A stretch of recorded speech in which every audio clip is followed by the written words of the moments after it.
Сәлем достар, бұл не болды жобасының арнайы шығарылымы. Бұл жолы біз талқылайтын тақырыпты бұрынғыдан анағұрлым ауқындырақ талдауды жөн көрдік. Оған не себеп? Оған әрине бүгінгі дата. Яғни 24 ақпан, дәл осыдан бір жыл бұрын біздің көршіміз Ресей өзінің көршісі әрі бауырлас ері Украинаға соғыс жариялады. Бұнда кімнің агрессор, кімнің қорғалушы екені айтпаса да бесенеден түсінікті. Біріккен ұлттар ұйымының дерегіне қарағанда, жалпы осы бір жылдың ішінде Украинадан шамамен 8 миллионға жуық адам босып кеткен екен.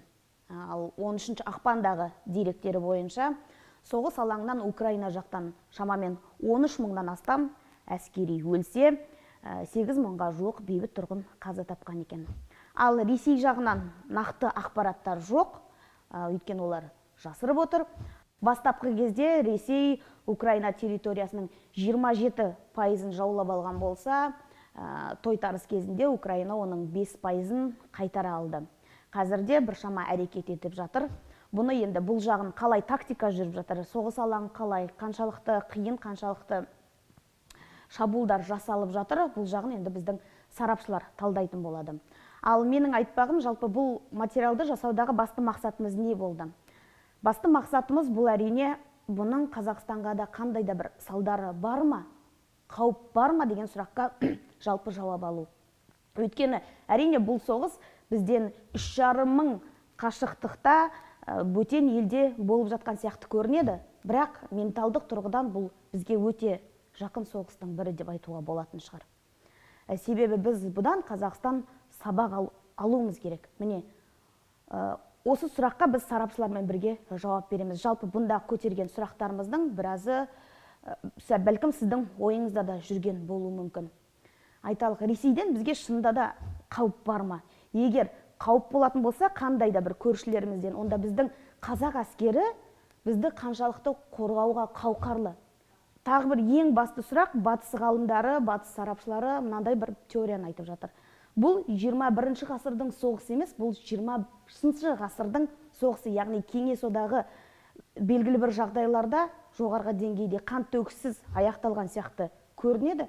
Міне, сондықтан осының Ресей осының реваншын алуда деп айтып жатыр. Сіз осы пікірмен келісесіз бе? Міне, осы сынды сұрақтарға біз сарапшылармен бірге жауап алатын боламыз. Және бұл қалай ойлайсыз? Бұл шынында да Ресейдің соғысы ма, әлде Путиннің соғысы ма? Сіз көріңіз, бағасын беріңіз, коммент қалдырыңыз, пікір жазыңыз. Айтпақшы, бірдің арнаға қосылуды ұмытпаңыз. Ендеше бастайық.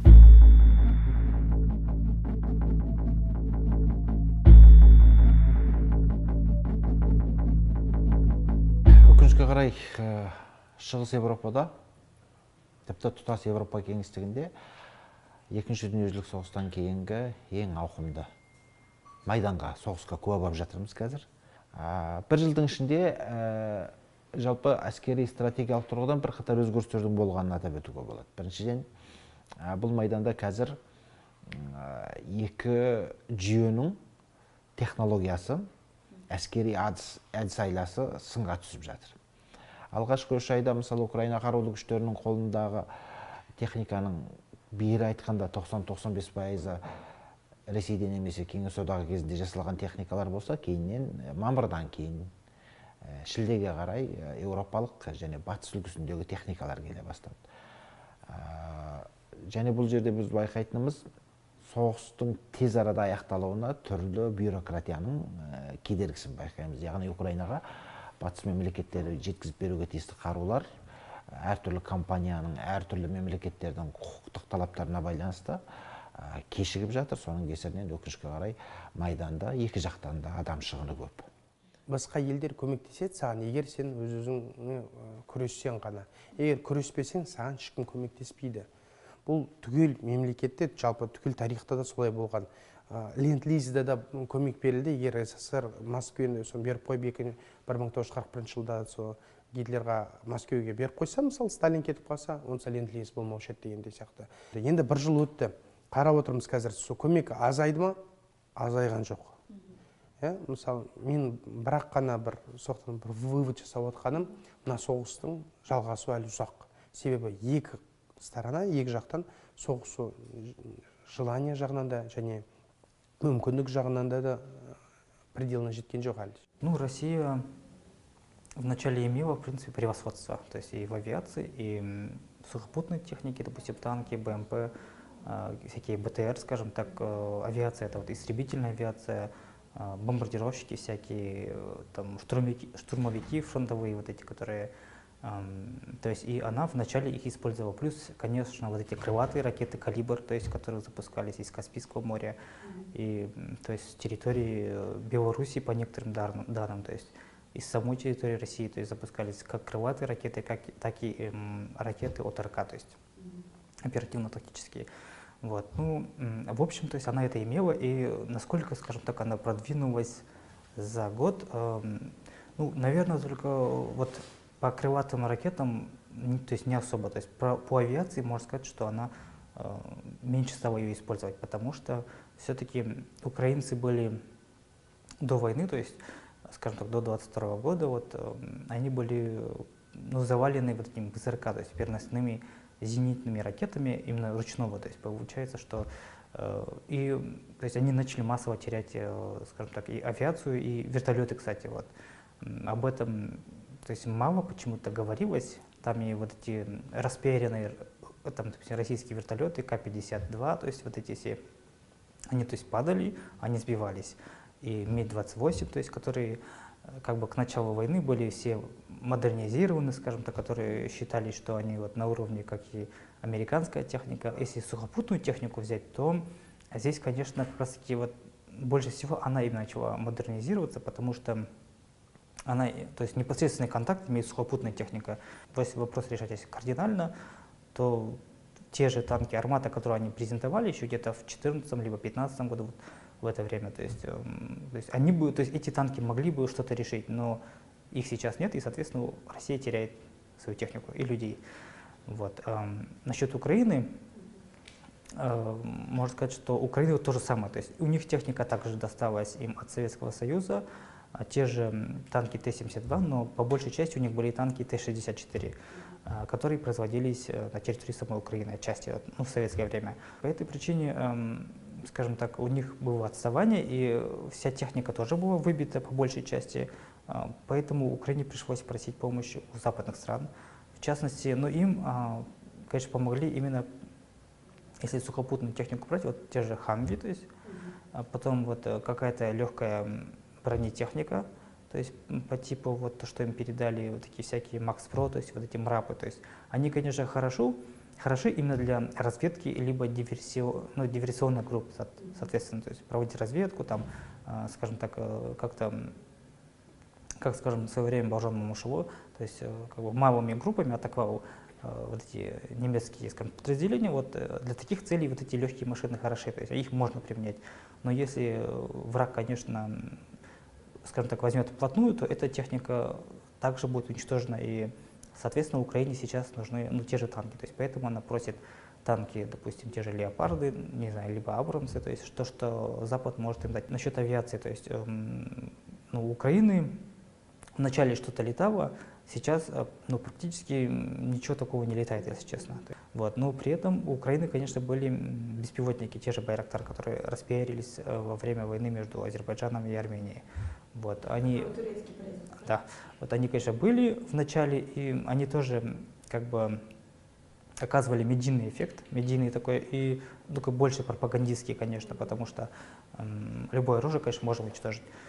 Все-таки, как, ну, как практика показывает, что именно вот в войне между Россией и Украиной такая главенствующая роль ушла именно артиллерии, то есть. Бұл соғыстағы ең басты ерекшелік заманауи методика, заманауи амал-айла, заманауи техниканың бәрібір үстем болатындығы көрініп жатыр. Екінші бір ерекшелік Ресей бас штабындағы офицерлердің, генералитеттің жалпы соғысқа деген көзқарасы соңғы 30 жылда өзгермегенін байқадық. Тек осы соңғы 3 айда ғана, мысалы Бахмутта сәл ресейліктер НАТО үлгісіне ұқсауға тырысқаны байқалады, яғни бұрын майданға 300-400-ге дейін әскерді бір мезгілде бір нысанды алу үшін шабуылға шығаратын болса, қазір шағын топтармен, 30 адамдық, 40 адамдық топтармен дүркін бірінен соң бірі шағын десанттық шабуылдауыш топтар сияқты топтармен шабуылды ұйымдастырып жатыр. Еуропадан белгілі мөлшерде сабақ алуға тырысқанын көреміз. Бір ай бұрын нақты датада да шықты, 22 ақпан 22:02 22 деп батыстың Американың, Ұлыбританияның разведкасы екі ақпанға қателескен. Олардың құжаты бойынша Беларусияның әскері кіру керек еді. Бірақ Беларусияның әскері кірген жоқ, бірақ Беларусияның жерден кірді. Бұл соғыстың участнигі, енді ашық айтуға болады. Украинаның өзі де бір жыл бұрын дайын емес болды кәдімгі үлкен соғысқа. Егер Украина сол кезде сынып паникаға беріліп неліп қалса, басқаша болушы еді. Бірақ Украина ұлт ретінде өз-өзін дәлдеп, міне біз ұлт екенбіз, міне біз қоғам екенбіз, біз мықты екенбіз, және ұлтқа ретінде емес, соның ішінде орыстарда бар Украина тұрып отқан, өз-өзінің идентификация сұрағына жауапты тауып, мен Украинаның азаматы екенмін дегендей сияқты, және Украинада өте көп украинецтер орысша сөйлейтіндер. Оларда да сол идентификация сұрақтан аттап өтіп, мен Украинамен азаматымын, мен украиндықпын, орыс сөйлейтін болсам да, бірақ осы елімнің азаматымын дегендей сияқты сұраққа жауап табылды. Бір жылдың ішінде кәдімгі біртұтас ұлтқа айналды украиндықтар. Өйткені оларды алдында біз сияқты қазіргі мысалға Қазақстан Украинаның 2014 жылы болған сияқты қоғам. Екі бөлек әлем болатында орыс әлемі, қазақ әлемі, білесіздер. Қазір олар анау сен бандеровец, сен әлгі шығыс жақтың украинсың деген сияқты ондай бөліну жоқ. Олар кәдімгі бір тұтас ұлтқа айналды. Олар орыс тілін, орыс әлемін ұмытты. Жалпы мен білетін украиндықтар кезінде бала кезінде мысалы Киев қаласы орыс тілді қала болатында, Харьков қаласы. Солар 24 ақпаннан кейін білсе де, шала білсе де өзінің украин тіліне өтті. Украин тілінде сөйлесуге тырысады. Кез келген жерде. Менімен сөйлескенде де украин тілінде сөйлеседі.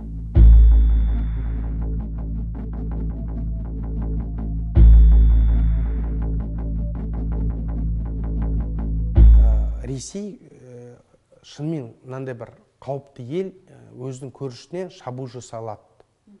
Ашық түрде кәдімгі түгел әскермен кіру.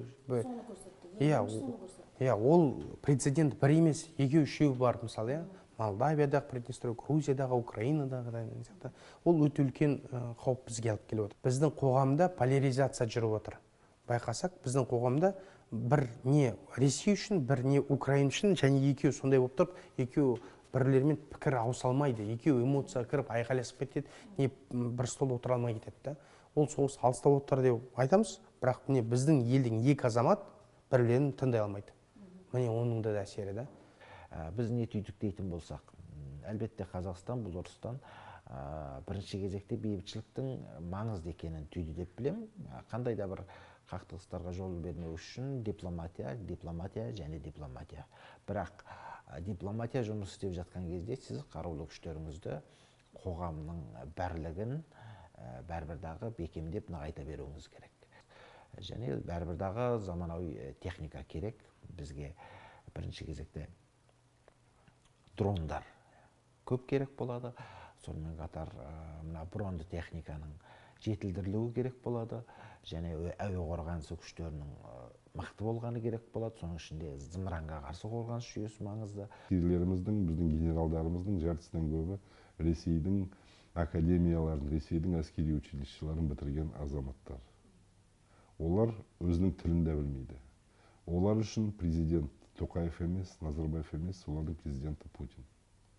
Егер Ресей шабуыл жасаса, олар бір күнде өз қаруларын сол ресейліктермен бірге қазаққа қарсы қояды. Сондықтан сатқындар көп бізде. Билікте де сатқындар көп, әскерлердің ішінде де сатқындар көп. Дәл солай болған 14 жылы Украинада өткені, білесіздер ғой кезінде. Қырымда ешқандай бір оқ атусыз да жаулап алды. Қазірдің өзінде де мынау Байқоңыр қаласы, ол оккупацияда жатқан қала. Дәл солай анау Приозерск деген қала бар. Бірнеше бізде әскери базалар бар Ресейдің. Бірнеше полигон бар. Сондықтан жартылай қазірдің өзінде біз Ресейдің оккупациясында жатқан елміз. Біздің пікіріміз былай болу керек. Бұл біздің көрші, жаман ба жақсы ма. Егер ол бізге қауіпті болса, біз оған дайындалу керекпіз. Және ашық айту керекпіз. Оны ұялатындай еш нәрсе жоқ. Бұл ойбай бұрындағы сияқты бұл тема қауіпті, бұны айтпай ақ қояйық деген емес, ашық айту қажет. Себебі дәл соңғы болып отқан оқиғалар бізге бір жақсы сабақ болып отыр да. Себебі басқа ойланбаған бір 16 жыл бұрын, 10 жыл бұрын, 5 жыл бұрын біреу айтса, осындай мысалы соғыс болады деген кезде ешкім сенбеуші еді. Бұл кәдімгі бір білмеймін, бір провокатор деп айту мүмкін да, егер сіздер егер мынандай соғыс болады деп, сол Ресейдің де Украинаның өзінде де сөйтіп айтатын болады мысалы. Біз бір рамкадан өтіп кеттік. Оны ашық айту керек. Оны біз жасаған жоқпыз. Біз ондай қадамды біз жасаған жоқпыз. Ол көрші елдер істеп отыр. Бірақ ол қадам өтіп кетті. Біз сол бұрынғы 30 жыл болған правила игры дейді ғой, саяси ойынның ережелері өзгеріліп кетті. Біз сол бұрынғы 30 жылдықымен жүрміз да. Қазір бұл соғысты Путин бейнесіндегі Ресейдің соғысы деп бағалаймыз. Себебі айналып келген кезде империализм, заманауи империализм, колониализм мысалға. Мысалы, қазір әлемде отарлаудың жаңа үлгісі бар, технологиялық отарлау, мысалға. Бірақ Ресейде сол өзінің кезіндегі отарларынан айырылып қалған себепті сол ескі әдіспен қайтадан өз ықпалында отарлауға ұмтылып жатқан саясат. Біздің позициямыз қазір өте дұрыс деп ойлаймын. Біз ашық айттық. Санкт-Петербургта да айттық, президент айтып кетті, МИДтің басшысы айтып кетті. Және біздің енді 90% енді есі сау азаматтардың ойы сондай деп ойлаймын да. Бірақ біз әліге шейін бір проблеманы жабуға тырысамыз да. Ол алыс, сіз бағана айтып кеттіңіз ғой, ол кейбіреулер айтады, ол алыста болып отыр, бізге қатысы жоқ нәрсе, мүлдем келе алмауы мүмкін деп, ол мүлдем бір ойбай бір алыс, Ирак, Афганистан деп отқан деген сияқты нәрселер деп айтылады да. Ол дұрыс емес. Қазіргі заман біріншіден расстояние, уақыт деген нәрсе жоқ. Қазір Ресейдің жолы, олардың сыртқы істер министрінің жұмысы біз арқылы өз мәселелерін шешу. Ну, безусловно, наверное, эта война, она поставит точку в процессе распада Советского Союза. То есть понятно, что когда относительно мирно разошлись три славянские страны в результате Беловежских соглашений, это было большое благо, потому что если бы начался кровавый распад, то это, конечно, закончилось бы Второй Югославией, когда были бы большие этнические чистки в разных странах, и распад бы стал более кровавым и с привлечением огромного количества людей. И на начальных этапах распада Советского Союза мы избежали этот сценарий, и это на самом деле было большое благо. Сейчас же есть реваншистские устремления, когда, в принципе, люди хотят вернуть то, что они считают своим. На самом деле их это не является. Поэтому, на самом деле, то, что происходит, на самом деле, наверное, последняя попытка взять реванш у истории со стороны тех людей, которые думают, что нужно возродить Советский Союз. Украинаның да пропагандасы бар. Онда да ашық айту керек та. Украинаның пропагандасы, оның мақсаты Қазақстанды Ресеймен қарым-қатынасы бұзу. Біз онда ашық айту керекпіз. Оның мақсаты себебі олар өз үшін жасап отыр. Олар өз жалғыз қалып отыр ғой Ресеймен. Бұлар енді қысылып, қиналып, күніне адам өліп отыр, 1000 адамдай адам өліп отыр. Әрине олар ондайға барады. Соғыста ережелік жоқ қой ешқандай. Оған факт жетіп отыр. Күнде аптасына бір рет бізде не болып кетті? Бір дәстүр ретінде болып кетті.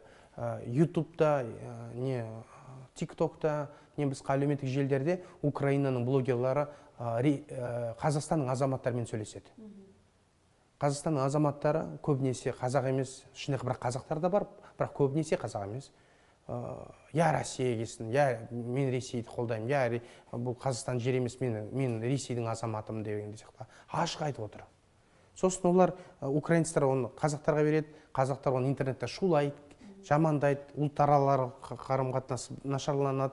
Біздің ұлттық қауіпсіздік және басқа қызметтер ол азаматтарды табады, соттайды, 5-6 жылға кетеді. өте дұрыс сотталып отыр, иә біз сепаратисттарды алып отырмыз, иә ол несі. Бірақ егер тереңірек қарайтын болсақ ары қаратай, бұл тек бас анау, бұл ана бір 5-6 сотталынады, бір 100 тал сотталынсын, олай мәселе шешілмейді ғой. Біз терең қарайтын болсақ, мына идентификациялық сұрақ әлі шешілмеген деген сөз. Бізде өте көп азамат өз-өзінің қазақстандық емес екен, Қазақстанмен байланысты емес екен, және соған неге екенін түсінбеген, осы жерде әлі кешен өмір сүріп, бірақ соны әлі түсінбеген екен. Иә, оған көп нәрсе айта салуға болады. Бұл 70 жыл пропаганданың құрбандығы, бұл біздің комплексі, өз-өзімізді нақты айта алмағанымызды, екінші кіші ұлт деп қабылдану дегені, және олардың шовинизмі деп қабылдау да мүмкін. Көп факторлар бар. Бәрі де бір айналып келетін болсақ, сол идентификациялық сұраққа оранып келеміз да.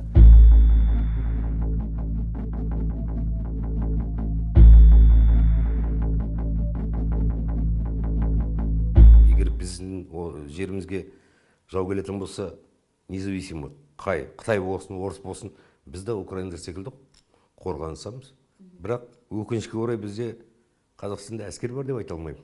Бар әскер. Енді Министерство обороны менің сөздеріме кейбір ренжіп сөйлер, нетіп жүрер, ренжіп. Өйткені бізде парадный войска басқа жоқ секілді. Біз өзіміз жастарды әскерге шығарып саламыз, күтіп аламыз, қарап жүреміз, көреріп етіп, тексеріп, қалай әскер болып жатыр. Бір жыл деген әскер, қазір әскер емес секілді. Үйреніп үлгермейді, уже үйіне кету керек. Ал вооружение қараса, вооружение бәрі ескі. Совет үкіметінен қалған. Қай жау келсе де, бір күн ішінде бізді басып кетеді деген күмәніміз бар. Ешкімге бірде-бір мемлекетке сопротивление істей алмаймыз. Өзбекстанға қарасаңыз, біздің Өзбекстанның экономикасы бізден нашар болса да, олардың әскері бізге қарағанда қарап көбірек.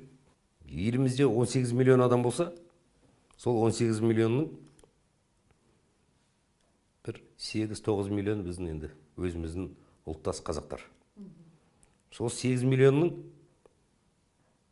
бір 4 миллион жоқып кетеді. Неге десеңіз, ол енді балалар, әйелдер, қалған 4 миллионның бір 2 миллионы денсаулығын есебінде соғысқа да бара алмайды. Қалған 2 миллионның 1 миллионы шетел қашып кетеді. Ол шындық айту керек. Қалатын сонда 1 миллион. Үкіметтің басында отырған қазір жас жігіттердің көбі әскерде де болмаған. Бір айлық әскерді шығарып алды қазір, 40 күндік. Кім барып келді, сол военный билетін алады деп. Олар елді қорғайтын азамат деп айта алмаймыз. У нас ведь вся техника в основном либо советская, либо российская. То есть по большей части, конечно, российская, то есть советская. Российская — это вот те же истребители Су-30, которые мы купили в свое время, с какого там 2012 года, что ли, примерно, плюс-минус.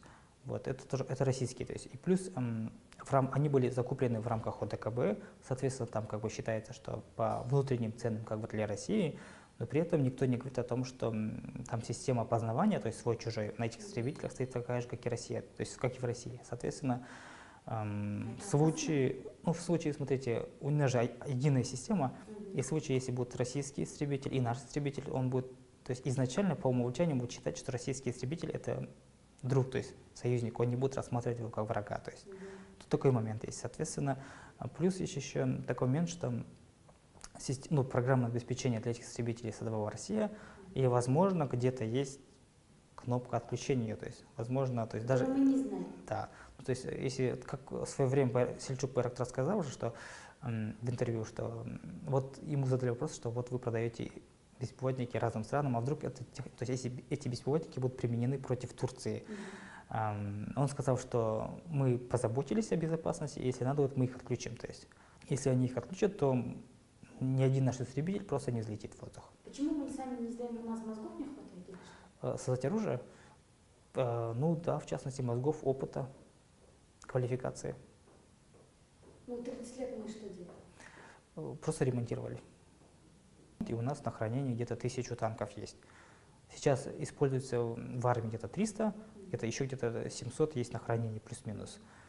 Плюс еще танки Т-62 есть там старого образца тоже. То есть мы можем это все отремонтировать, если вдруг вопрос станет, и можем пустить, конечно, в ход. То есть по авиации тут еще хуже, потому что, вот как я сказал, истребители у нас российские, Су-30, а советские, они, ну, Миги уже почти не летают, Су-27 они есть, но при этом тоже ремонтируются в Беларуси. То есть, поэтому мы сами их не ремонтируем. Жалпы кез келген армияның сапасын іс жүзінде тек қана соғыста ғана анықтауға. Кейбір жылдар Қазақстан армиясының жеке құрамы дейді ғой, әскерлерінің саны 30-40 мың деп көрсетеді, кейде 130 мың деп көрсетеді. Яғни ол рейтинг шын мәнінде мына медиаға жұмыс істеп жатқан рейтинг. Солтүстіктегі 5 аймақта армия күштері жоқ. Ал енді сіз сонда Құдай бетін арғылсын, егерде Қостанай жағынан белгілі бір қарулы бір топтар делік, мемлекет деп айтпай-ақ қояйық, бір қарулы бір топтар әрекет ететін болса, сіз оларға тек аумақтық қорғаныс бригадасын, ұлттық ұланды және шекара қызметін ғана қарсы қоясы. Айтып отырмын, Google-мен іздеп көрдім біздің әскери әуе базаларын. Ондағылардың көбі ұшақтарымыз далада тұр, қалай қорғанып тұрғанын сіз бен біз қарапайым адамдарда көре аламыз. Мысалы, мемлекет қазіргі Украинадағы жағдайды, әлемдегі геосаяси жағдайды ескере отырып, түрлі сылтаулармен мысалы әскери бөлімдерінің орындарын ауыстыруға немесе қоймаларын, жаңағы ұшақтарды сақтайтын ангарларын жетілдіруіне болады. Біріншіден бұл біздің ішкі мәселеміз. Жалпы қару-жарақ өнеркәсібі өте қиын дүние. Кеңес одағы кезінде менің білуімше 51 кәсіпорын болған Қазақстанда түрлі қару-жарақ шығаратын. Ең қуаттысы, қателеспесем, Алматыдағы торпеда заводы. Біздегі қорғаныс өнеркәсібі кешеніне жеке дара ештеңе өндірген емес. Біз үлкен Кеңес одағы қорғаныс өнеркәсібіндегі әртүрлі деталь өндірдік. Енді қазір 90 жылдар болды, кәсіпорындардың көбі жабылды, банкрот болды, тағы басқа болған кезде біз қатты қиналғанымыз рас. 98-ге қарай бізде 20 кәсіпорын қалды. Бұл 20 кәсіпорынның біріккенде шығаратын өнімі 91 жылы біздің осы саладағы өнімнің 19% ғана болған. Дрон жасауға талпынып жатырмыз. Біз ана Шағала деген дронды жасағымыз келген, оны сынақтан да өткізіп жатырмыз. Бұл барлау дроны болып есептеледі. Бірақ кейіннен менің білуімше сол Шағаланы құрастырып жатқан және соның жетілдіруге атсалысуға тиісті бір қатар инженерлер жұмыстан кетіп қалды. Өйткені олар басшылығымен келіспеген. Олардың айтуынша Қытайдан, Алиэкспресстен тағы басқадан дрондарды алып кеп, соның микрочиптерін, двигательдерін тағы басқасын пайдаланып, сыртын қаптап қана дрон жасау отандық өнім болып есептелмейді деген позиция үшін біздің кейбір сол компанияның өкілдері оларды жұмыстан шығарды.